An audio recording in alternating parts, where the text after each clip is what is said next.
오늘 우리에게 주신 하나님의 말씀은 잠언 30장 1절부터 9절 말씀을 보도록 하겠습니다. 제가 가지고 있는 구약성경 페이지 944페이지입니다. 잠언 30장 1절부터 9절 말씀입니다. 생명의 삶 본문은 14절까지인데 오늘 저희는 9절까지만 읽겠습니다. 잠언 30장 1절부터 9절까지 말씀 찾으신 줄로 알고 함께 소리를 내어 합독을 하겠습니다. 이 말씀은 야게의 아들 아굴의 잠언이니 그가 이디엘 곧 이디엘과 우갈에게 이른 것이니라. 나는 다른 사람에게 비하면 짐승이라. 내게는 사람의 총명이 있지 아니하니라. 나는 지혜를 배우지 못하였고 또 거룩하신 자를 아는 지식이 없거니와 하늘에 올라갔다가 내려온 자가 누구인지 바람을 그 장중에 모은 자가 누구인지 물을 옷에 싼 자가 누구인지 땅의 모든 끝을 정한 자가 누구인지 그의 이름이 무엇인지 그의 아들의 이름이 무엇인지 너는 아느냐. 하나님의 말씀은 다 순전하며 하나님은 그를 의지하는 자의 방패이시니라. 너는 그의 말씀에 더하지 말라. 그가 너를 책망하시겠고 너는 거짓말하는 자가 될까 두려우니라. 내가 두 가지 일을 주께 구하였사오니 내가 죽기 전에 내게 거절하지 마시옵소서. 곧 헛된 것과 거짓말을 내게서 멀리 하옵시며 나를 가난하게도 마옵시고 부하게도 마옵시고 오직 필요한 양식으로 나를 먹이시옵소서. 혹 내가 배불러서 하나님을 모른다 여호와가 누구냐 할까 하오며 혹 내가 가난하여 도둑질하고 내 하나님의 이름을 욕되게 할까 두려워함이니이다. 하나님과 동행하는 관계 이러한 제목으로 오늘 본문으로 말씀을 나누도록 하겠습니다. 잠언은 31장으로 되어 있어서 하루에 한 장씩 읽으면 한 달이면 다 읽을 수 있는 분량으로 되어 있는데요. 저희가 3개월 동안 잠언으로 이렇게 새벽 본문 함께 해왔습니다. 이제 드디어 잠언이 끝이 보이는 듯합니다. 오늘부터 잠언 30장을 시작하게 되었습니다. 30장 전체가 아굴의 잠언입니다. 1절 보시면요. 이 말씀은 야게의 아들 아굴의 잠언이니 아굴이 쓴 잠언이구나 하고 우리가 1절만 봐도 쉽게 알 수가 있죠. 아굴은 이방인인지 유대인인지 잘 몰라요. 그런데 그 이름의 뜻을 보면 나그네라는 그 이름을 가지고 있습니다. 그리고 이 이디엘이라고 하는 단어가 2번 나오는데요. 이디엘 곧 이디엘과 우갈에게 이른 것이니라 이렇게 1절이 말을 하고 있죠. 여러분 이 이디엘이라는 말 속에는요. 하나님 내가 피곤합니다 라는 뜻이 있습니다. 그러니까 이디엘 2번 나온 걸로 봐서는 우리가 우리의 인생길이 이렇게 나그네 길이라서 하나님 내가 피곤합니다 이런 뜻으로 볼 수 있는 것입니다. 그리고 우갈이라는 이름에서는 이겨낼 수 있습니다 라는 승리의 의미를 담고 있어서요. 우리가 이 1절 하나만 놓고 보아도 우리의 인생 가운데 하나님 나는 나그네입니다. 나는 피곤합니다. 하지만 이겨낼 수 있습니다. 라는 그런 의미를 담고 시작하는 1절임을 우리가 알 수 있습니다. 여러분 사람의 인생은 나그네 길입니다. 우리는 곤고한 인생 여정을 살아가는 나그네와 같은 삶을 살아가고 있습니다. 그런데 중요한 것은 그 인생길을 누구와 함께 동행하며 걸어가고 있는지가 매우 중요합니다.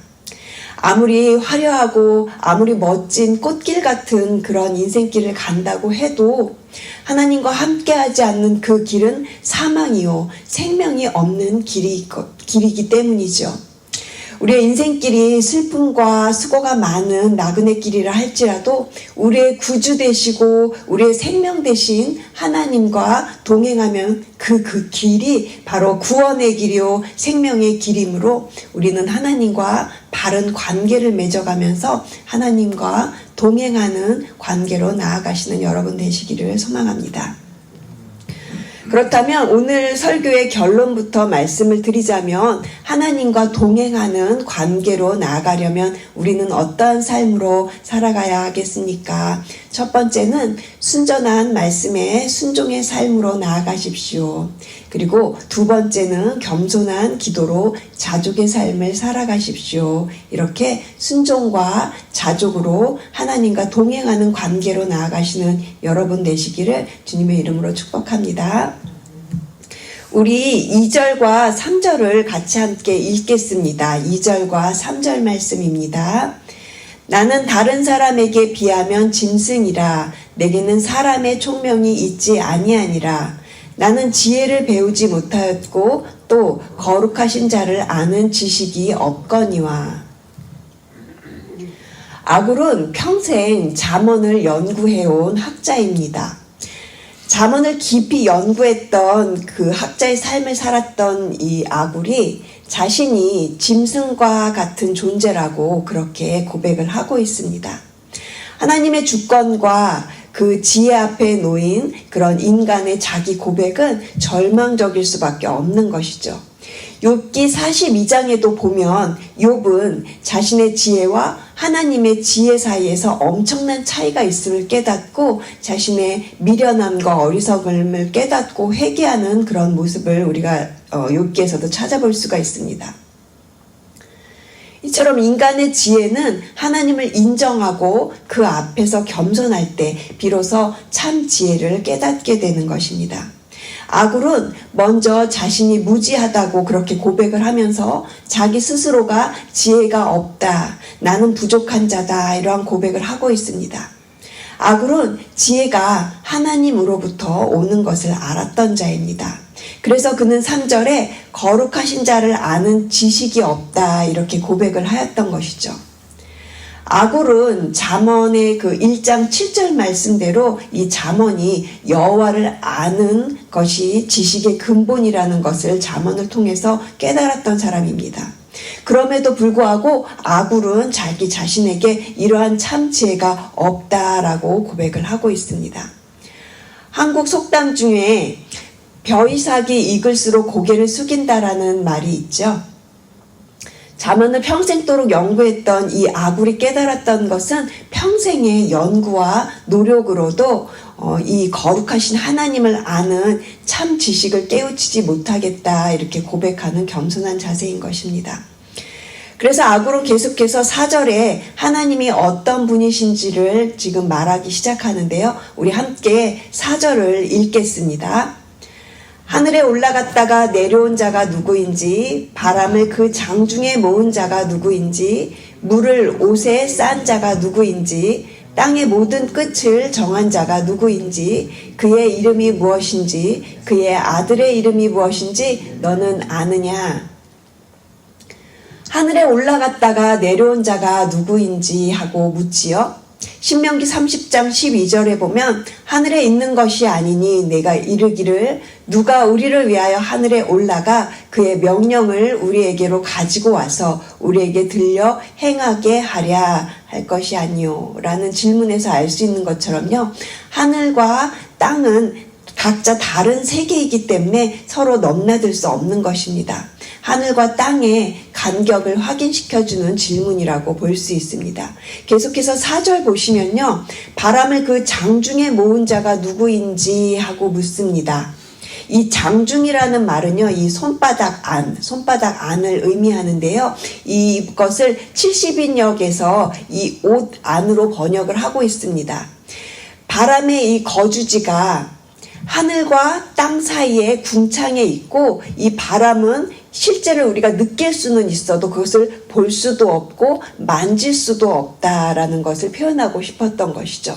이 바람이나 바람을 이 손이나 우리가 옷으로 잡을 수 없는 것이죠. 그런데 이 바람을 그 장중에 모은 자, 그 옷 안에 모은 자는 바로 하나님이다라는 것을 말하고 싶었던 거죠.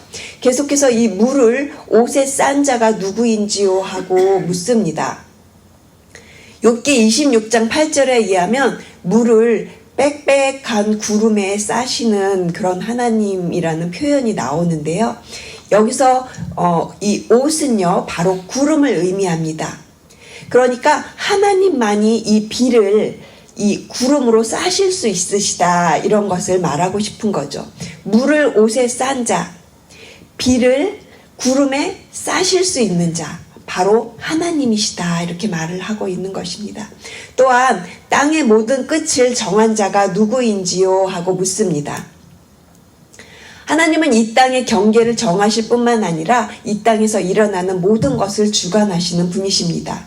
그리고 4절 끝부분 보시면요, 그의 이름이 무엇인지, 그의 아들의 이름이 무엇인지 너는 아느냐 그랬어요. 이름은 정체성을 의미합니다. 여호와의 정체성에 대한 질문을 하고 있는 겁니다. 출애굽기에서도 모세가 하나님께 그렇게 묻습니다. 그런데 하나님께서 나는 스스로 있는 자니라, 이렇게 모세에게 대답을 해주십니다. 출애굽기 3장 14절 말씀에 보면 그들이 내게 묻기를 그의 이름이 무엇이냐 하리니 내가 무엇으로 그들에게 말하리이까. 하나님이 모세에게 이르시되 나는 스스로 있는 자니라. 구약 성경에서는요, 여호와의 아들에 대해서는 알려주고 있는 바가 없습니다. 그런데 이 구약이 말하고 있는 지혜전승, 우리가 잠언을 계속 보고 있는 잠언을 지혜전승이라고 하는데요. 이 지혜전승에서는 아버지와 아들의 관계를 통해서 그 정체성이 전달된다고 이해하기 때문에 이렇게 지금 묻고 있는 것입니다. 구약에서는 그렇지만 저희가 신약을 알고 있고 신약을 읽고 있는 저희들은요, 이분이 바로 하나님의 아들 예수 그리스도를 가리키고 있다는 것을 우리가 알 수 있습니다. 궁극적으로 지혜는 하나님에게서 오는 것이기 때문에 이제 하나님의 말씀에 순종해야 한다라는 것을 강조하려고 아고론 계속해서 이제 5절과 6절을 말씀하기 시작합니다. 우리 함께 5절과 6절 말씀을 같이 읽겠습니다.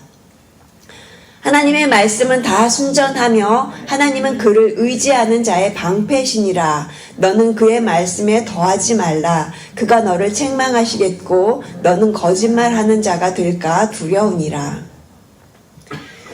5절 보시면요, 아굴은 하나님의 말씀을 다 순전하다 이렇게 선언하고 있습니다. 이 말씀은 시편과 사무엘 하에 있는 말씀을 인용한 것입니다. 시편 18편에 보면요, 하나님의 도는 완전하고 여호와의 말씀은 순수하니 그는 자기에게 피하는 모든 자의 방패시로다.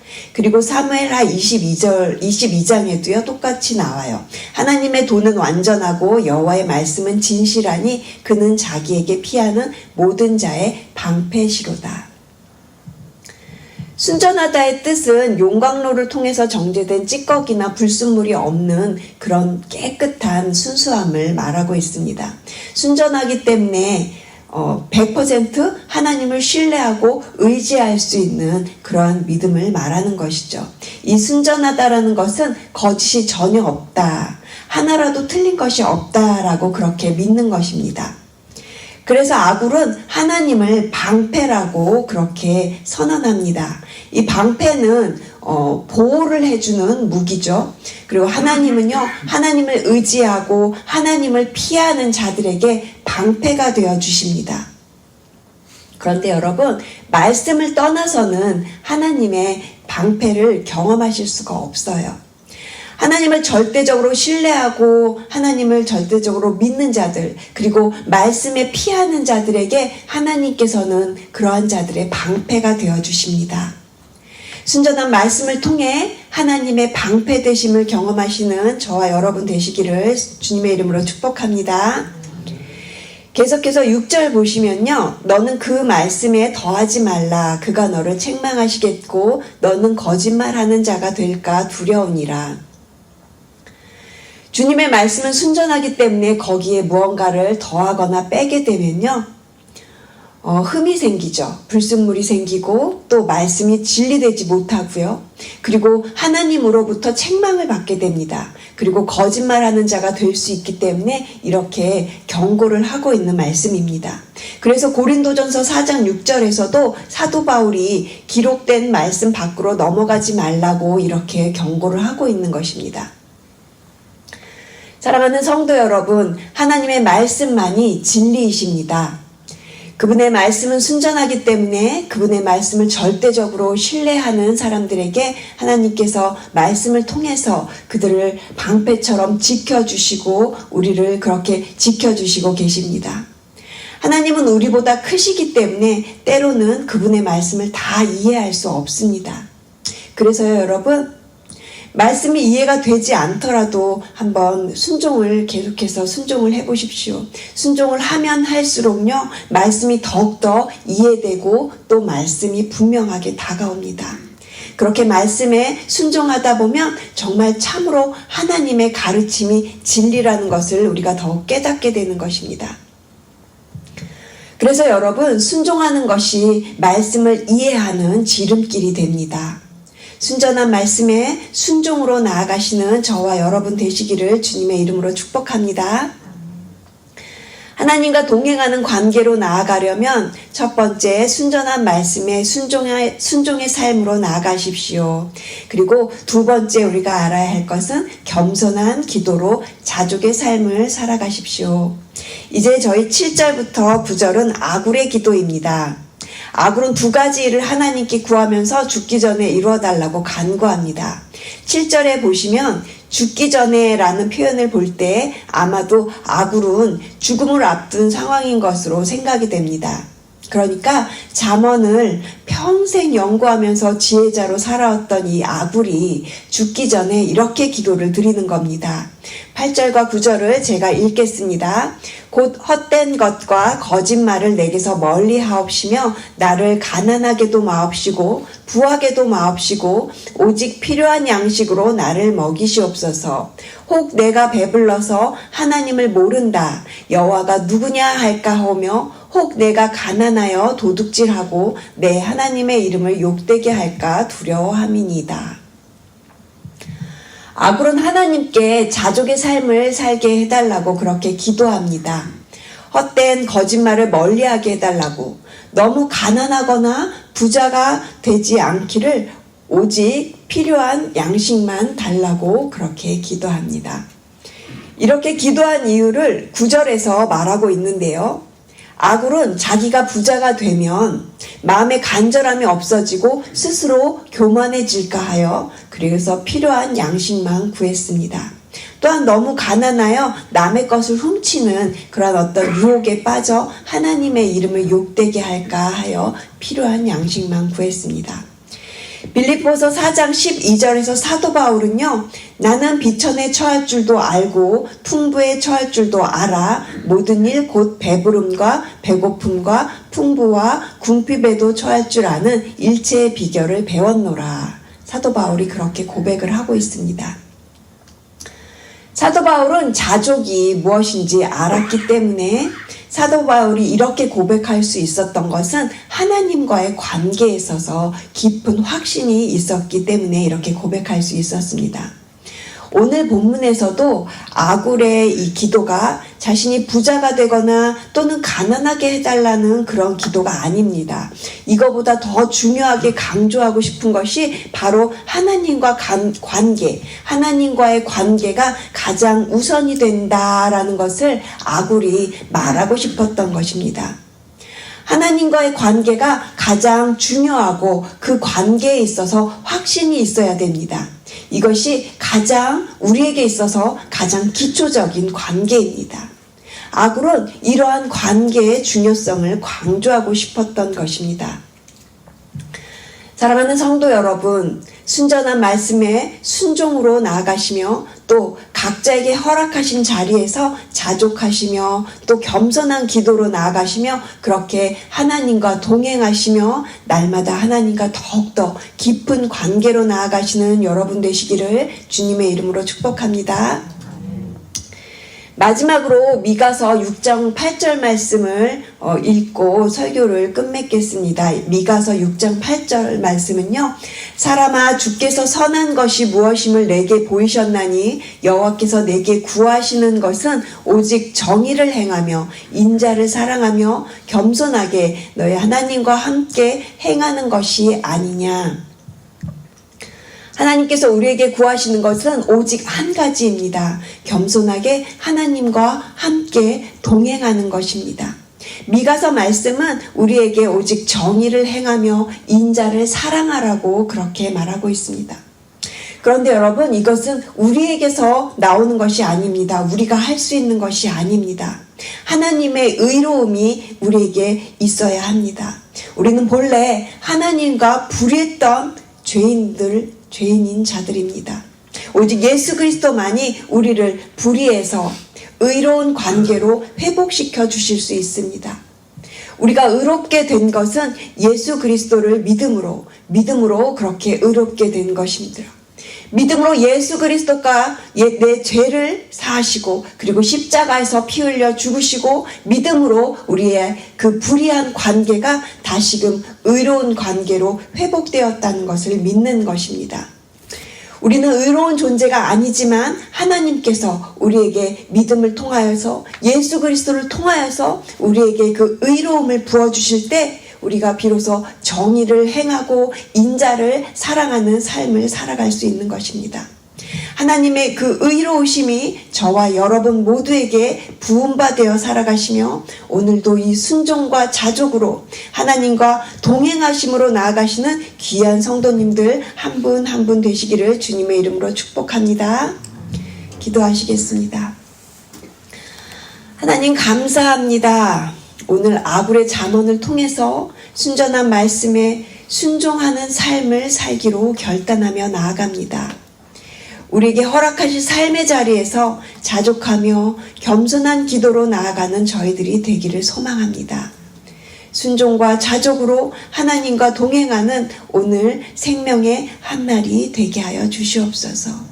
감사드리며 이 모든 말씀 우리를 사랑하셔서 아낌없이 모든 것을 주신 예수 그리스도의 이름으로 기도합니다. 아멘.